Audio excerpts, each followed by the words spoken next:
Mungu wa milele, uliye mfalme na Bwana wa mabwana. Jina lako litukuzwe Yesu, jina lako lihimidiwe. Asante tena kwa siku hii, kwa wakati huu Baba. Baba, ninaomba tufunulie tena kwa rehema na kwa Roho wako. Tupate kuona, tupate kujua mapenzi yako. Tupate kuangaziwa pande zote kila mahali, ili tutembee katika mapenzi yako. Bwana, utujaze na neema yako tena. Utuvike na uweza wa Roho wako. Tuweze kukutumikia bila manunguniko. Tuweze kukutumikia bila mashaka, bila kusitasita. Tujazwe Roho wako siku zote. Mjaze huyu asikiaye sasa nguvu za Roho. Aende nazo. Aende na uweza. Alitumikie kusudi lako Bwana. Muondolee kule kushindwa na kila namna ya vipingamizi.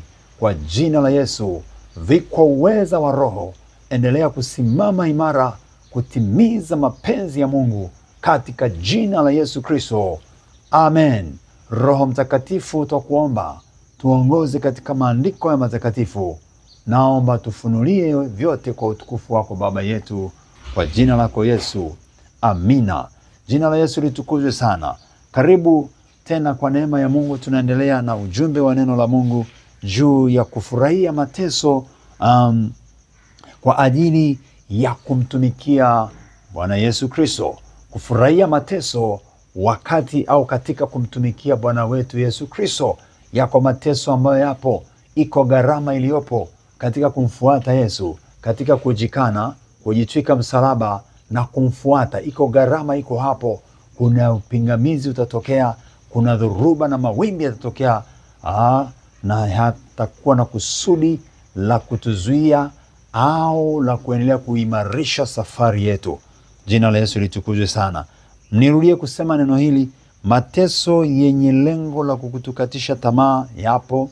Mateso kwa ajili ya msimamo wa kiimani yapo. Kuna mateso unaweza ukakutana naye kwa sababu umekana msimamo wa imani katika Yesu Kristo, ambao ni kwa ajili ya kumtukuza Mungu, sio kuwapendeza wanadamu, sio kuwafurahisha wanadamu.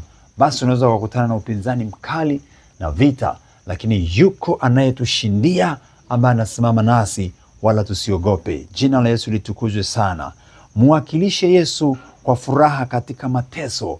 Ujumbe huu, tumuwakilishe Yesu kwa furaha katika mateso ambayo tutapitia kwa ajili ya kulitukuza jina lake, kwa ajili ya kumwakilisha, kwa ajili ya kutimiza lengo na kusudi la sisi kusimama na kuitenda kazi ya Bwana Yesu. Hakikisha basi unamwakilisha Yesu kwa furaha katika hayo mateso. Mwakilishe Yesu kwa furaha. Nasema hivi, katika kuyapita hayo magumu, unapoyakutana nayo ambayo ni dhuruba, mambo mengi, tuhakikishe mimi na wewe tunazidi kumwakilisha Yesu kwa furaha katika hayo mateso. Kwa furaha, sio kwa huzuni, sio kwa maombolezo, sio kwa kunungunika. Mungu atusamehe sana tuliponungunika. Sasa tusinungunike tena, tusifadhaike tena, tusiende kwa unyonge tena, kwa jina la Yesu. Warumi sura ya 8 na mstari wa 18. Warumi 8:18. Kichwa cha somo tunaendelea hicho, juu ya kumtumikia Yesu, kufurahia mateso kwa ajili ya kumtumikia Bwana Yesu Kristo. Anasema katika Warumi 8:18, anasema, kwa maana na yahesabu mateso ya wakati huu wa sasa kuwa si kitu, maana utukufu ule utakaofunuliwa kwetu. Narudia tena, nasema kwa maana na yahesabu mateso ya wakati huu wa sasa kuwa si kitu, kama utukufu ule utakaofunuliwa kwetu. Kwa hiyo yuko kwenye wakati wa mateso, anapitia mateso huyu mtumishi, huyu Mkristo, huyu mwana wa Mungu, na ndipo anasema katika ujasiri, kwa nguvu ya Roho Mtakatifu. Hapa ni kwa uwezo wa Roho Mtakatifu, anatamka kwamba yuko katika mateso, katika maumivu, lakini anasema anayahesabu mateso ya wakati huu. Yani wakati huo sasa anapoendelea kupitia, anahesabu si kitu, si kitu, akilinganisha na utukufu ujao, akilinganisha na baraka zijazo, akilinganisha na uweza ujao, akilinganisha na ukuu na ubora na uzuri ulio katika Yesu Kristo. Ndipo pale mahali Biblia inafika anasema, na yahesabu mambo yote kuwa kama mavi, kwa si kitu kwa ajili ya Kristo. Haleluya! Ukifika mahali hapo, hapo ni kiwango kikubwa cha imani, kwamba mateso unayopitia hatuyaoni kuwa kitu, tunaona tu ni kama upepo unaopita, wala si chochote. Maumivu tunahesabu si kitu. Anasema nahesabu mateso ya wakati wa sasa kuwa si kitu, kwa kuwa kama vile utukufu ule utakaofunuliwa kwetu. Huo utukufu huwezi kuulinganisha nayo mateso, yaani ni mkuu sana, ni mkubwa, ambao ni jambo la uzuri la kupendeza. Basi unayeonewa au unayepitia changamoto kwa sababu umesimama kwenye haki, unataka kutenda haki, lakini wadhulumaji, watesi, wenye hila wanataka kula, wajaze matumbo yao, wajaze utajiri kwenye maisha yao, alafu wanayafanya. Tusimame tu, tuendelee tu, yainukayo yatakwama tu, hayataweza kuendelea, yatakwama tu, yatakwama tu. Kila kitu kitapita, ila neno la Mungu litasimama. Na yeye ayafanyaye mapenzi ya Bwana, anasema katika waraka kule wa Yohana, adumu hata milele. Ayatimizaye au ayafanyaye mapenzi ya Mungu, yeye adumu hata milele. Shalom sana, haleluya. Naam, endelea kumtumikia Bwana. Nilete habari hii. Je, watu wanapokutana na magumu katika imani ya Yesu, katika kumfuata, wanastahimili? Je, unastahimili? Au je, niseme swali linauliza, watu wanastahimili wanapokutana na hizo changamoto na magumu sasa hivi? Hapa anaonyesha, anasema mateso aliyokutana nayo halihesabu si kitu, akijua, akifahamu kinachokuja, baraka zijazo, uweza ujao, tukufu ujao, neema kubwa atakayovuna, mavuno tutakayovuna. Rabu shidiri, hatuhesabu kuwa ni kitu vile tutakavyovipitia, tutakavyokutana navyo katika dunia hii ya sasa. Si kitu. Sasa je, watu wanastahimili? Kuna wengine wanaitwa watumishi, lakini tumeona wakikimbia. Wengine wanakimbia maeneo, wanakimbia mazingira. Watu wamekimbia mazingira. Wengine wamesema uongo, na anaitwa ni mtumishi wa Mungu, lakini amesema uongo kwa sababu ya kuona ugumu wa mazingira, kwa sababu ya kuona changamoto, mambo magumu yaliyoko kwenye eneo au kwenye ule mji. Wengine wamesema hata uongo, wamehama, wametoroka, wameacha au wamefanya njia za udanganyifu. Hatari kubwa sana hiyo, hatari kubwa sana. Watu wanakubali kukabiliana, watu wanakubali kukabiliana ili kufikia ushindi wa kweli wa haki kwa ajili ya Yesu Mwokozi. Narudia tena habari pointi hiyo, jambo hilo. Watu wanakubali kukabiliana ili kufikia ushindi wa kweli wa haki kwa ajili ya Yesu Mwokozi. Watu wako tayari kukabiliana? Mpendo unayesikia, uko tayari kukabiliana? Wako watu ni majitu, wana roho za majitu. Biblia inasema majitu, manefili wako kwenye dunia hii. Wako watu na wengine wanaleta habari zao, wanataka walitumie kanisa kwa siasa, yani ile nafasi ya siasa, yani kanisa ndio watumie namna hiyo. Kanisa ndio linatakiwa liingie kote, kwa sababu ndio lilianza kuisema huko kwenye mambo mabaya. Sasa wako watu wanafanya mambo kwa jeuri, kwa sababu ya fedha, kwa sababu ya veo. Kwa hiyo hata kanisa wamelidharau, hata kanisa wanataka walikandamize. Malango ya kuzimu hata lishinda kanisa. Watu wanakubali kukabiliana. Wako wale waliowekwa wanatarajiwa, wanakubali kukabiliana na magumu na changamoto na dhoruba na yote yanayotokea kwa ajili ya Kristo. tunatakiwa kukabiliana. Anahesabu, anasema tuyahesabu mateso ya wakati huo kuwa si kitu. Sura hii ya 8 inaeleza mambo mengi mazuri sana. Ukienda mstari wa 28 anasema nasi twajua kuwa katika mambo yote Mungu hufanya kazi pamoja na wale wampendao katika kuwapatia mema, yaani wale walioitwa kwa kusudi lake. Mungu anafanya kazi na wale waliompenda, wanaopenda kazi yake, wanaopenda na kazi ya Injili. Hawafanyi mchezo, hawana masiara, hawana mzaha. Ni mbele, ni kwenda mbele, ni kubiri bila kuangalia chochote, bila kuogopa. Sasa hivi watumishi wengi makanisa tumekuwa waoga. Mungu aturehemu sana, atusamehe. Natamani turudishiwe, tujazwe na nguvu na ujasiri, kwa kuwa hatukuletewa roho ya uoga. Pa kukemea tukemee, pa kusimama tusimame, pa kusema ukweli. Mpendwa mwana wa Mungu, wewe Mkristo, uko ofisini, unakutana na dhoruba, unakutana na vitisho, alafu unaogopa kufukuzwa kazi, unaogopa utakosa marupurupu, alafu unasimama kwenye uzushi au kwenye uongo au kwenye uovu. Hapana, Ukristo hauko hivyo. Bora wa kufukuza hiyo kazi, Yesu atakupa kazi nyingine nzuri kuliko hiyo, katika jina lake lenye nguvu. Mungu anafanya kazi na wale wampendao. Ukiendelea kule mbele, mistari ya mbele kule 34, 33, 34, 35 anasema ni nani atakaye washtaki wateule wa Mungu? Mungu ndiye mwenye kuhesabia haki. Alafu anasema ni nani atakaye tutenga na upendo wa Kristo? Mungu wetu ni mwenye upendo mkuu. Nani atatutenga? Ni kitu gani kitatutenga na upendo wa Yesu?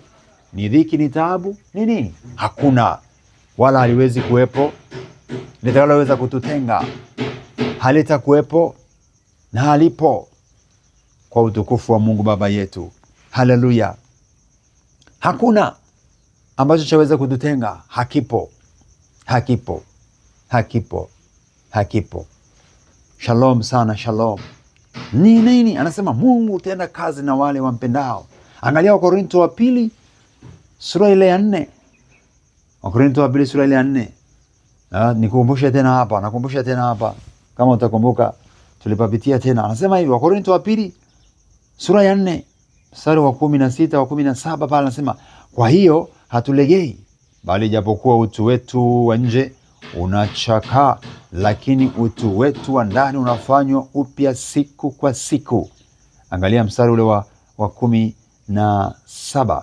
Maana dhiki yetu nyepesi iliyo ya muda wa kitambo tu, yatufanyia utukufu wa milele uzidio kuwa mwingi sana. Na anasema mstari wa 18, tusiviangalie vinavyoonekana kwa macho, vinavyopita vya dunia hii, tuvitazamie na kuviona vile vya kimbingu vya ufalme wake. Anasema ametaja tena utukufu kwenye Warumi kule 8:18 ametaja utukufu ule ujao, na hapa tena anasema juu ya utukufu huo wa milele uzidio kuwa mwingi. Utukufu wa milele ni mwingi. Utukufu wa Bwana wetu Yesu Kristo tunayemtumikia ni mwingi. Maana dhiki yetu nyepesi yatufanyia jambo jema, yatufanyia kuendelea kustahimili uimara, kuimarika kiimani, kuwa na msuli zaidi wa kiimani. Dhiki tunayopitia tena nasema ni nyepesi tu. Kweli kuna mahali ni pagumu, mtu ana machozi na machungu, lakini tusiendelee hayo machozi na uchungu. Tunapita kushinda, tutashinda. Dhiki hiyo itakwisha tu. Je, watu wanastahimili? Nimekwambia kuna watu wanaitwa ni watumishi, lakini wamekimbia maeneo, wamekimbia huduma, wameichenga huduma, kwa sababu wanataka kufanya huduma kwa raha tu, au maeneo mazuri tu. Maeneo magumu hawataki. Kuna watu wanataka wasipite kwenye changamoto, wasipite kwenye dhoruba, waende tu kiwepesi, kilaini. Hapana, kuna mahali pa kusukwa ili kuendelea kuimarika, ili kuendelea kuwa imara katika Bwana. Kuna mahali pa msukosuko. Shalom sana. Na Mungu anajua jinsi atakavyotutetea. Anajua na ametuwekea mpango mzuri. Angalia Zaburi ya 34:19. Zaburi ya 34:19 anasema hivi, mateso ya mwenye haki ni mengi, lakini Bwana humponya nayo yote. Huhifadhi mifupa yake yote, haukuvunjika hata mmoja. Angalia mstari wa 18. Bwana yu karibu nao waliovunjika moyo na waliopondeka roho huwaokoa. Mstari wa 18 huo. Wa 19, mateso ya mwenye haki ni mengi, lakini Bwana huwaokoa nayo yote. Mateso ya mwenye haki. Kwa hiyo mwenye haki anaweza kukutana na mateso. Anaweza kukutana na mateso, lakini Mungu yupo anaona ili amponye na yote, atuponye na yote. Mungu wetu ni mkuu ambaye hatatuacha, atatusaidia. Hataacha tujaribiwe kupita uwezo wetu. Hataacha shetani akafurahia, bali sisi tutafurahia kwa jina la Yesu. Sisi tutaonekana bora na washindi. Tunapita na zaidi ya kupita katika jina la Yesu. Endelea tu kuwa na imani. Watu wanapo kutana na magumu katika imani ya Yesu, je, katika kumfuata Yesu wanastahimili? Na swali lingine ni hili, watu wanakubali kukabiliana na changamoto na dhoruba na mateso na maumivu kwa ajili ya Yesu Kristo, ili Yesu atukuzwe? Tujitahidi, pambana, fanya juhudi, tufanye bidii na juu chini, tuendelee tuhakikishe Yesu anatukuzwa. Naam, mateso ya mwenye haki ni mengi. Kwa hiyo mwenye haki kuna mateso atakutana nayo. Tena nasema ni mengi. Ila sasa kisha ila maana yake ni kwamba hayana nguvu tena. Hayana uwezo tena, yameshindwa. Bwana hutuponya nayo yote, hutuokoa kutoka hayo yote, hutuvuta, hutuinua, hutujenga, hutuwezesha, hutusimamisha, tukasimama, tukaendelea, tukafanikiwa. Twayaweza mambo yote katika yeye atutiaye nguvu. Twayaweza mambo yote katika yeye atutiaye nguvu, Yesu Kristo. Ni nini kitatutenga na upendo wa Bwana Yesu? Hakuna dhiki wala chochote kinachoweza kusimama, ila sisi tutasimama kwa sababu tunasimamishwa na yeye. Tutaweza kwa sababu tunawezeshwa na yeye. Tutakwenda kwa sababu tunakwenda na yeye, na ameshatangulia mbele yetu kusawazisha palipoinuka, palipoparuza, ili njia yetu iwe safi, tupite kwa jina la Yesu. Amen. Nenda mbele kwa imani. Baba, nashukuru kwa neno lako. Ninaomba tuendelee kutambua, kufahamu na kujazwa ndani yetu, mioyoni mwetu, furaha na nguvu na uwezo, ili tuweze kusimama imara katika ulitumikia shauri lako. Baba, achilia baraka na nguvu na uweza watoto wako, tuweze kusimama kwa furaha, kwa imani, kwa uaminifu, tuweze kupita na kushinda. Majaribu na misukosuko havitatukwamisha, havitatuzuia katika jina la Yesu. Dhoruba na mawimbi havitatuzuia. Malango ya kuzimu hayatalishinda kanisa. Kanisa litaendelea.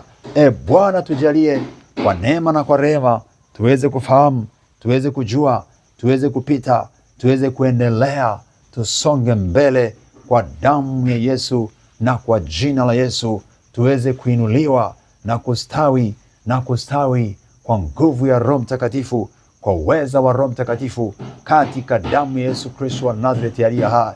Katika damu ya Yesu Kristo wa Nazareti aliye hai. Utukufu wote na nguvu na uweza na neema ni zako, Bwana, ni zako, Jehova, Mungu mfalme, Mungu mtakatifu, Mungu uliye Baba, Bwana wa utukufu na Baba wa milele. Katika jina la Yesu Kristo, wewe ni moto ulao. Tupe kibali na nguvu. Mpe mpendo huyu anayesikia, ambaye pia anapita kwenye wakati mgumu, amechoka, amefadhaishwa, ameaibishwa. Yesu, mjaze kureshikitiyu sheikasini vikeweza. Bwana, aende na uweza, aende katika nguvu, aende katika fahamu mpya, kwa damu Yesu Kristo, kwa jina la Yesu.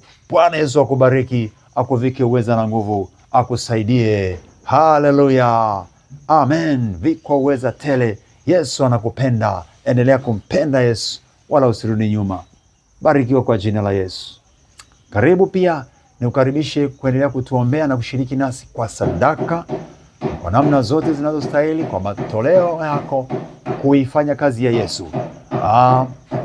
Tayari kuna ratiba itakuwa karibuni, mwezi wa 6 tarehe 28 tutaingia kule Tanga kwa neno la Mungu, kwa uinjilisti.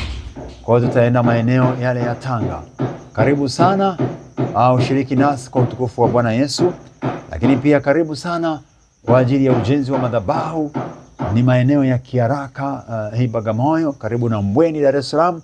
Karibu kwa ajili ya kazi hiyo njema ya utukufu wa Mungu, kumjengea madhabahu, mahali pa maombi na maombezi, tutakapokusanyika watu mbalimbali kwa huduma hiyo. Alafu pia karibu sana kwa ajili ya kuendelea kumtumikia Yesu kwa sadaka zako kwa furaha na amani. Barikiwa katika jina la Yesu. Namba za ushiriki zipo hapo, lakini pia wale watakaohitaji namba ya account benki, basi utakapowasiliana kwa simu tutazituma tu, tunazituma.